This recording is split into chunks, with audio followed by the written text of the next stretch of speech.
So hey Barb. Hello, Darren. Love and gratitude. Infinite love and gratitude. So I so appreciate you just taking time to have a chat with me today about your journey through the diagnosis of breast cancer. So if you wouldn't mind, we'll just jump on in. When were you diagnosed with breast cancer? In August of 2010. August 2010. Yes. And how did you find out? I had gone in for a mammogram, and they thought they should do a biopsy. And I said, okay, fine, expecting it to be nothing. And then a couple days later, I got the phone call that it was breast cancer. Mm-hmm. And getting that news of that diagnosis of breast cancer, what's that like? It's kind of like, oh, wow. It takes the wind out of you. I'm an extremely healthy person, and so it was just not anything that I was expecting. And I guess I will say I'm an extremely healthy person, but it was probably something that had been building over many years through extreme stress with own my own business and stress with the business, and running the business, running my life. I had a lot of things on my plate, and had gotten myself very run down and was not in a place of power. So as much as it was a shock to be told you've got breast cancer, right? You've got malignant breast cancer, right? There was a part of you who recognized, wow, I'm burning the candle at both ends. Right. I'm an entrepreneur. Right. I run a business. Right. I'm so stressed. Right. And so you could actually see right. the connection with that. Yes, I could see the connection, and I think I knew that I was on that path, but I still wasn't able to get myself out of that cycle of stress, worry, overwork, putting too much on my plate. So here you are, and you're diagnosed in 2010. Right. And what do?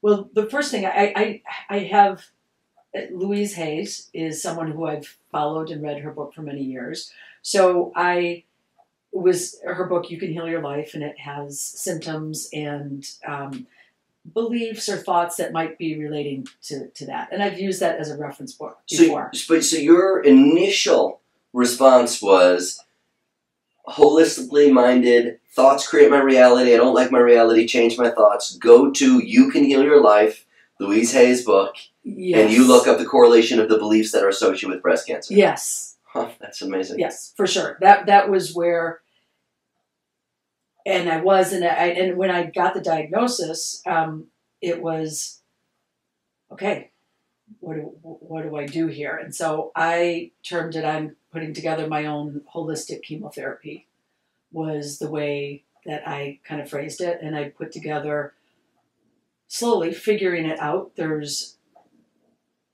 you were first on my list. A year before, a friend had introduced me to you.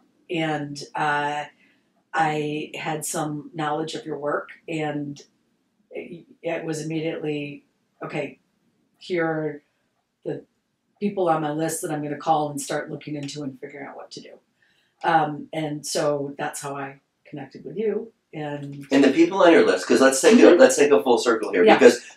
Because you had the mammogram, they right. did a biopsy. Right. The biopsy concluded, here's a malignant breast cancer. Right. And so now I'm going to get my team together. Right. And so myself, right. as far as the LifeLine, and we'll talk about that more. Right. Who else did you get on your team? There was actually an intuitive who I've done a lot of work with, and I just wanted to get, again, I'm a businesswoman, so I approach things in a business way of let's gather information. So I went and had a reading with someone that I work with on occasion, and she suggested a book, The Presence Process by Michael Roberts, it's a breathwork, emotional breathwork, fabulous. And so that was one thing. And then there were some other body workers that I connected with, you, and then some other people that are very good with nutrition, but supplements, nutrition, like, okay, what I just needed to do my research and find out what do I do here, because my initial reaction is not to go straight to traditional medicine. So, and that being said, what did the doctors who made the diagnosis recommend for you to do? They, on the form, when you fill out a form, they say, who's your primary care physician? And I consider myself my primary care physician, so I don't really have a primary care physician. So they just, said, go to, they really, I don't know if they said anything actually, as much as they were like, here are your test results. And then the person who had sent me to the mammogram, she followed up to say, what are you doing? Where are you going? I want to make sure that you're following up on this. So she was diligent in doing her work on doing that, but I wasn't ready yet to go that route. And because I was scared and I didn't know what to do. I didn't know what to do. I also didn't know, all I knew was that I had a malignant tumor, but I didn't know anything further as to whether it had spread or not, and what, I don't think they even had I don't even know if they'd had it classified yet. So I was in a state of, fear and trying to figure out what to do. Mm-hmm. And that's then when I started working with you, and one of your gifts to me was incredible, huge support, which I am deeply grateful for. But through our sessions, you finally, as I was working through, the things that were going on in my head, and we could talk about that more, is you finally said, Barb, maybe you could sit down, go and just get some tests so you know where you're at. Because that's what my concern was. I didn't know where I was at. And I took your advice, and I did in October, so 2-3 months later, I did go and I did my research on surgeons and people, and I went and met with the breast cancer specialist at University of Chicago. And so I then did all the tests and find out that I was stage 2B, which meant it had spread to my lymph nodes. They did a biopsy on my lymph nodes, and they found evidence of it there, which was scary. But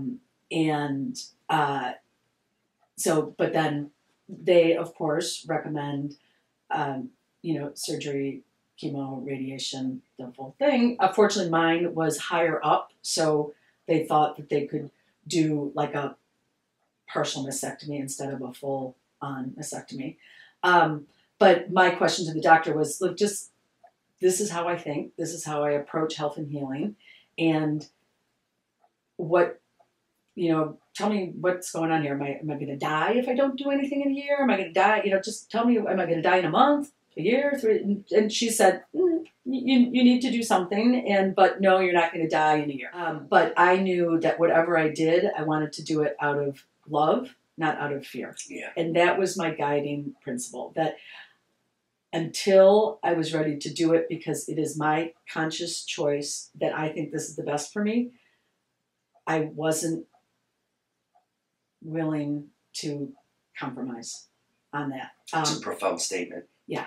And I would encourage anybody to think about it that way. And even whatever you do it because it's what you want to be doing, not because it's fear. And in the LifeLine, it's always go towards what you want, not what you want to get away from. And let's circle the wagon here. Yeah. And before we even move on, because it is for, I would say, everyone that is given a cancer diagnosis. Right. Breast cancer diagnosis on any level, it's a shock. Yes. And it's, people know statistics and have family members and friends that have gone through horrible tragedies. Yes. And so because of that, it evokes fear no matter what. Yes. You can't actually have this experience without having fear come up. But what we're talking about here is to move towards where you're going, Right. which is what love does, Right. rather than to move away or take this away. Right. That what you're doing is an action step, a love step, rather than a fear-based, Yes. I don't want this cancer. You wouldn't have chosen in the first Right. place. So you, in your heart, as a result of Right. doing the LifeLine work that we do, Right. had a conscious awareness that, all right, I did my diagnostic workup. I went on in. Right. I found out the stage. I found out where it's at. This is where it's at. And I'm only going to do this with love if this is Right. where I'm going. Right. So now what? Well, and the other component of that is that I knew that there was a message there, something. Oh, I knew right. there was something there for me to learn or shift, and I wanted to know what it was. Mhm. I wanted to grow from this experience. That your body, Right. through breast cancer, Right. was speaking to you. Yes. That there's something meaningful and valuable Right. in the experience, no matter how scary and terrifying Right. that it was, Right. that you knew Right. that there was something coming through. Right. Go on with that. Yeah. And it sounds silly. I didn't want to miss the opportunity. And I also felt that if I didn't dig fully into it, it was just going to show up in another way or come back in some way. And how many times have we heard of someone being diagnosed with breast cancer, Right. and they go through chemo, radiation, surgery, that Right. route, and then it just shows up in another way. Right. It Right. does. Right. And that's not to say if it does show up that anybody's done anything wrong, as I know No. you'd agree. And I'll maybe jump ahead a little bit, what I found for me was the most important part of the program put together, and especially with the LifeLine, was it's a coming into a place of empowerment and coming back to your own power and making your own choices. It was very difficult I didn't tell many people at first, but eventually I felt like I needed to tell my family members and my parents, and it was heartbreaking to have to share that news with them, and friends, and it was heartbreaking because I knew what they were going through, and to hear the way that I was approaching it was very scary for them. And in what way? Let's just be specific about that. They were scared I was, killing myself, and I remember my father calling me up on the phone crying and being, this is Russian roulette. You're killing yourself. And, that to know that you're causing that pain to your parents, family, friends, that was the hardest thing for me. Because that's not what I wanted to do. And for me, it was, again, this is going to sound off, but I was enjoying myself. I finally was putting up boundaries at work. I was coming up and doing sessions with you once a week, which is work that I love to do. And so I was, although it was scary and traumatic, I was following my path. It felt really good. And so the conflict of causing other people worry and pain was, that was a lot what I had to work through. But I think what you'll say, the LifeLine and the learnings that you've had about cancer is that it often is changing who you are in order to make other people happy. Right. And to fit in. And I just it was my life, and I wasn't going to go down making other, I wanted, it's like, I'm going my way if I'm doing this. And that you were a huge assist because the emotional.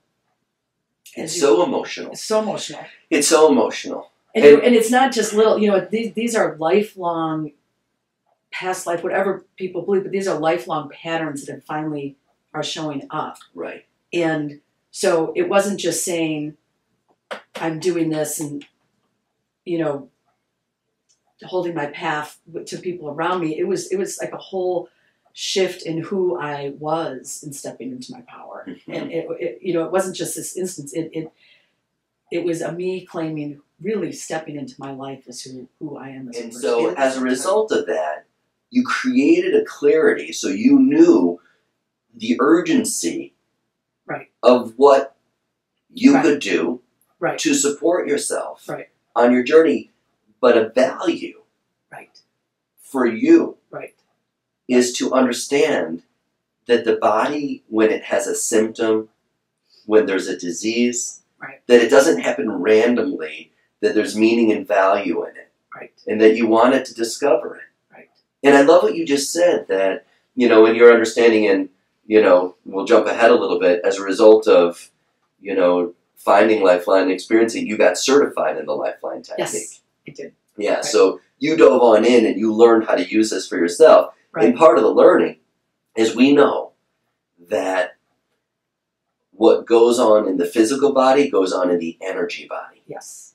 So everybody that has a gallbladder disease has a gallbladder energy imbalance, an acupuncture meridian imbalance. Everybody that has physical cancer has emotional cancer. Yes. Right? Yes. And so you can take a gallbladder out, but the gallbladder energy, that's there. You can take cancer out. The emotional cancer, what does that mean? So as you were just saying, cancer represents mutation and changing. Emotional cancer is we change ourselves to make other people feel comfortable at the expense of ourselves. So here's your dad who, understandably, is terrified. He's so scared. This is his baby. Who's given a malignant diagnosis. This is horrific. And for you to be in a place where you have to listen to your heart, while at the same time honoring a person who you love so dearly. Yeah. So that was, and that was, what was interesting is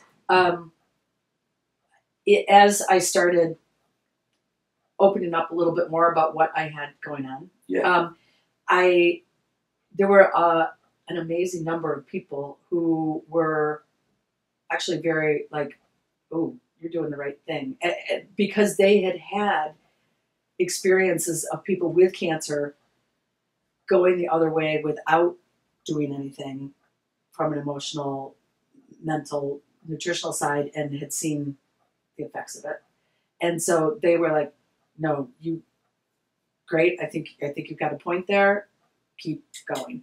The other thing I want to put in there is I did part of, the agreement with friends and family was, and I felt okay with it too.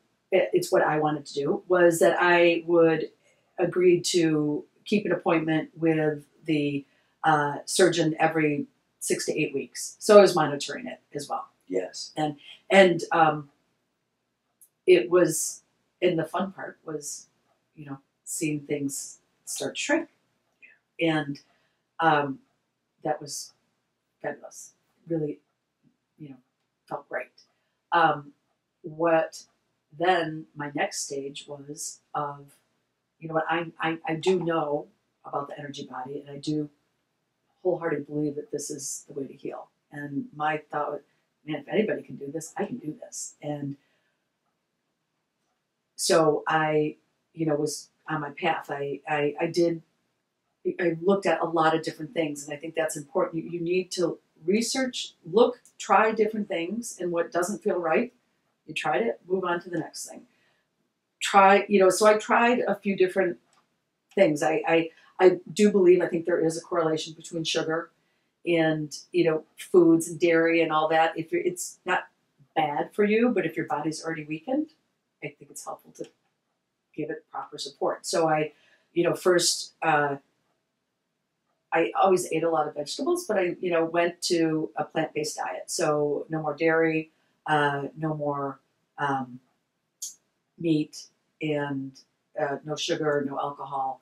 And that in and of itself is kind of whatever diet you choose, macrobiotic, whatever, it's empowering, because it's you saying, I'm doing this for me. And when other people are kind of giving you the eye, like, oh, what's she up to now? Or giving you a hard time, it's another opportunity for you to step into your power and say, no, this is what I'm doing because it feels right for me. And So- there are challenges when all of a sudden you say, I'm not eating dairy anymore or wheat or gluten. You have to go through all the steps of feeling like a victim, feeling pissed off. Why me? There's a constant cycle of emotions going through. The victim for sure, the blaming, the world, the why me, poor me, and then you come back out the other side and say, okay, but it is a continual cycle of emotions. And I think when someone's going through something like this, it becomes very much an inward journey, as it should be, because it's a big transformational time.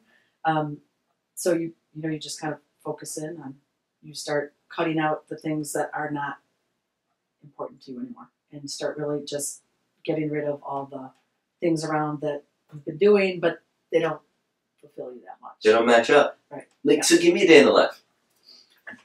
Day in the life of Barb.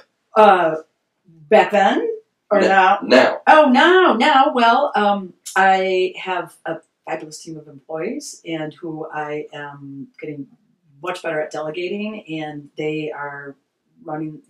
I'm there, but I've got a good staff who's taking care of things, and that's me shifting by letting go control. So I'm empowering them, but I enjoy when I can go to a yoga class in the morning. I come in and work. I'm a very focused and hard worker when I'm working, and then I take up. But there's a balance, there's a peace, there's a trust that everything is working out on my behalf. Mm-hmm. Things don't change. It's your perspective changes. Instead of working through worry everything's going to fall apart.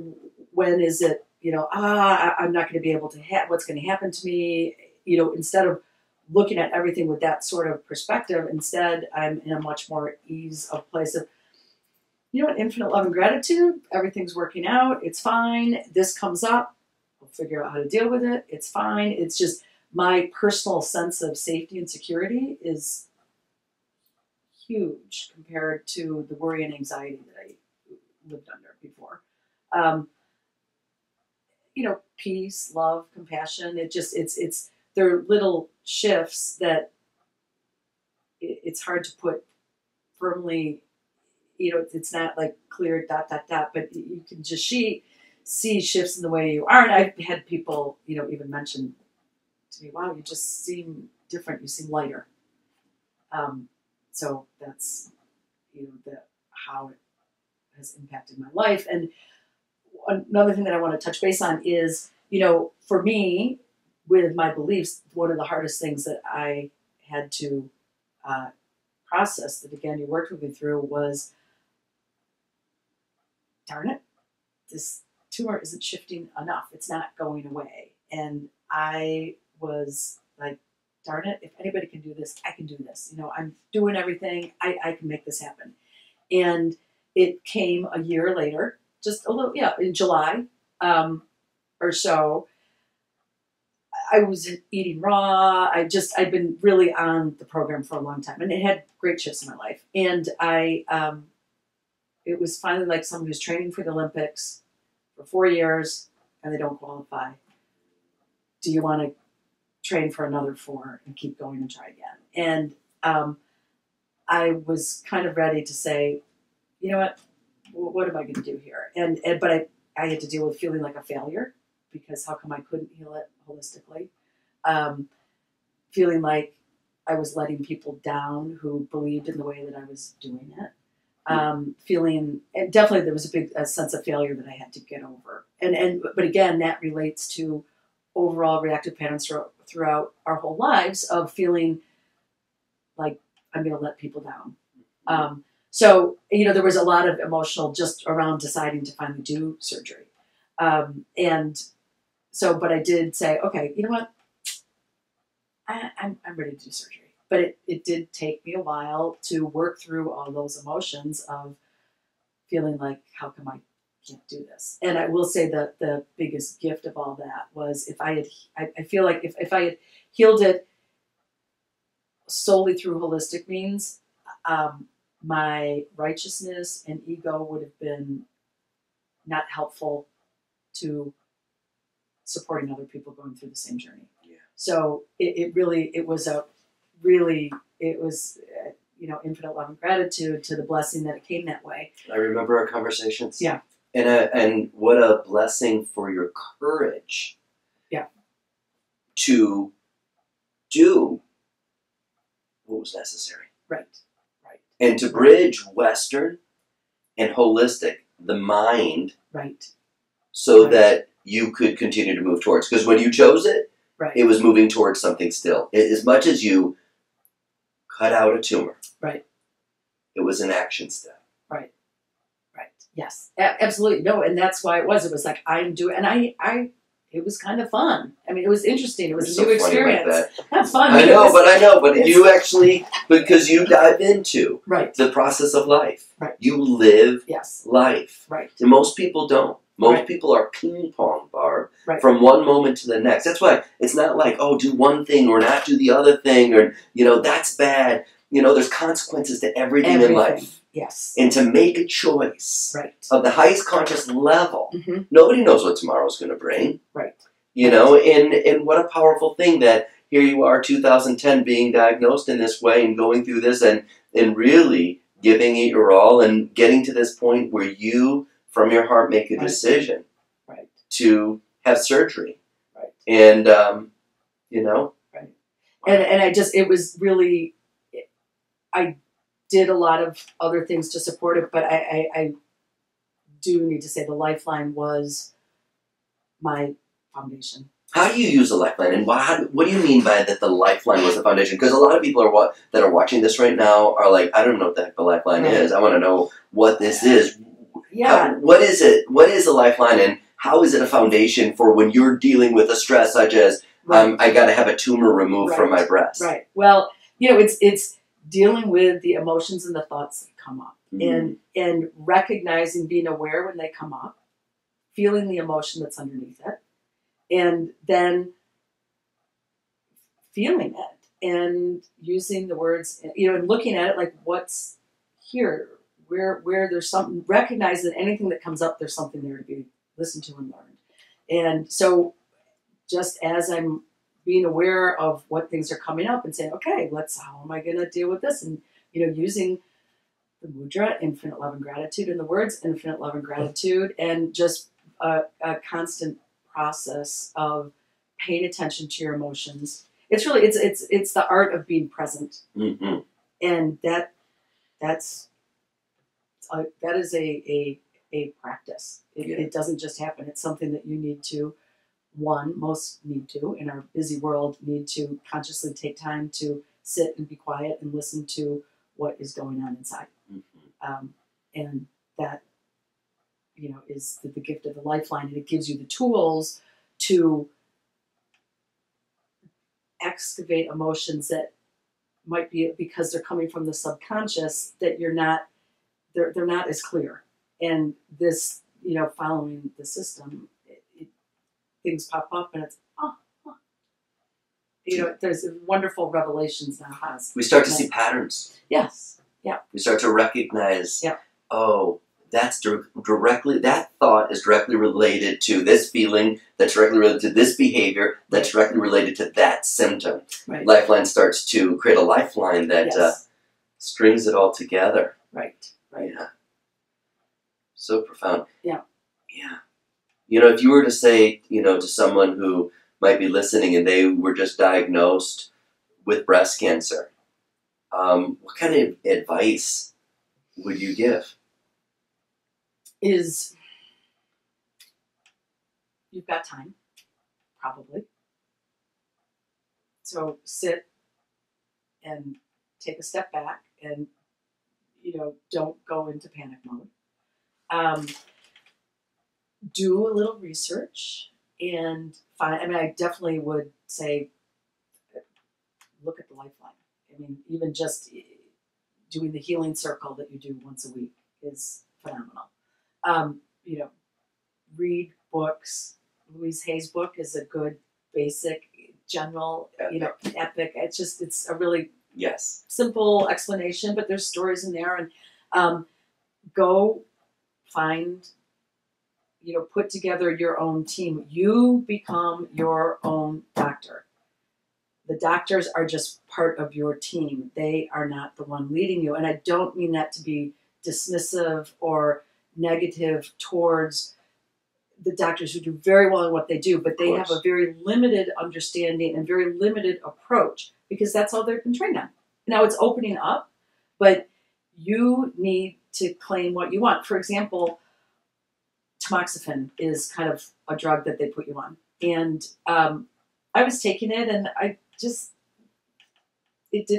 was, making me feel a little more hormony. It kind of messes with your hormones. So I talked to the doctor. I said, you know what? I'm going to cut my dosage in half. And she was like, well, you can't do that.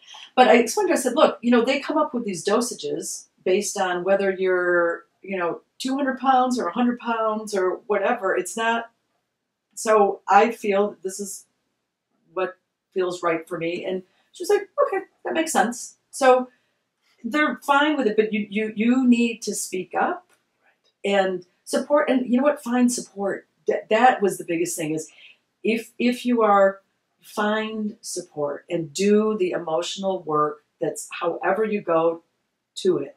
Do the emotional work that's underneath your disease. Any illness that you get, it's something telling you a change needs to be made. Something's trying to get your attention, and listen to it because there is such a gift in there. And it truly is reclaiming your life. And whatever way you go, but do it with love, get support, take care of yourself, let go taking care of everybody else. Because ultimately, you taking care of yourself is going to be empowering them, give them more love and support than you could ever imagine. So I guess those are a few top. Well, you're so inspiring, and you got your dream team together. Yes. And you bridged it. Right. Both holistic and Western. Right. And you spoke your truth, and you expressed yourself, and right. You're the one that hires and fires people. They work for you. Right. Right. Right. Yes. Rather than being in this situation where you're powerless and helpless, right. And that you don't know anything. Right. You understand how you feel. Right. And you have an intuition, and you have a knowing. Right. And that's a lot. And you have been on the healing circle that I do every week for years. Right. Yes. Years. Right. And you have maintenance LifeLine sessions once a month now. Yes. Yes. As well as you know how to run the LifeLine technique for yourself, so that when you do get triggered on a subconscious level, that you have the ability to create a shift and a focus where you're going. Right. Yeah, it's really powerful. It's very inspiring. Yeah, and I'll say it's also, the reasons I keep coming to you now is when I enjoy the work. I love the work. But it also is, it's, you think you're healing, you're coming for healing a physical illness, but it's your whole life. And it's, it's changed the way I am in business and relationships, with partner, the whole thing. So it's not just for like a physical illness, but if you want to make a shift in your life, this is an incredible tool and resource for supporting you to make that shift. Yeah. I always find that people come on in, they've got a symptom, a disease, a stress, a pattern that they want to make go away. And then as a result of using the LifeLine, all these other aspects of life naturally start to change. Right. Because there's this incredible web. Right. And it's called the subconscious mind. And what's really cool is that in Western medicine, every medication, tamoxifen, no matter what it is compared to a placebo. Because the placebo has been found in some studies from Harvard up to 90% successful, that people get better when they're told they're going to get better because this pill is going to be helping you even though it's a sugar pill. Yep. And if only we had an understanding of the mind to access the mind and influence that power that's there. Right. And that's what LifeLine is. Right. Is that connection with that infinitely powerful mind. Right. So that we can live a life of intention. Yes. Because life is what it is, isn't it? Yes. Right. That's what it is. And the LifeLine, it's not about healing anything. It's about choosing from a place of love. It's about looking at the opportunity that's there to grow and evolve, and recognizing that whatever's happened in our life, it's not something bad. It's a gift in strange wrapping paper. Gift in strange wrapping paper. And you can have, it's fun because you are running your life again. And that's the beauty of the Could you have ever imagined in 2010 when you were diagnosed that you'd be saying, here you are 5 plus years later saying, and it's fun. Right. You know what, actually, yes, but actually when I was going through it, I used to tell you I feel guilty because I'm enjoying myself. This is, as crazy as this is, I know. It was like, I know. It was a good journey. It was a rewarding journey. Very rewarding journey. So. Well, I so appreciate you just taking the time and yes, being you, so beautiful and so bright, and by choosing to shine and be authentically yourself and be real, right, and look at the whole picture. That is such an inspiration for so many people around right now that are in that stage of life where they have no idea which way to turn. So thank you so much for being you. Infinite love and gratitude. Infinite love and gratitude.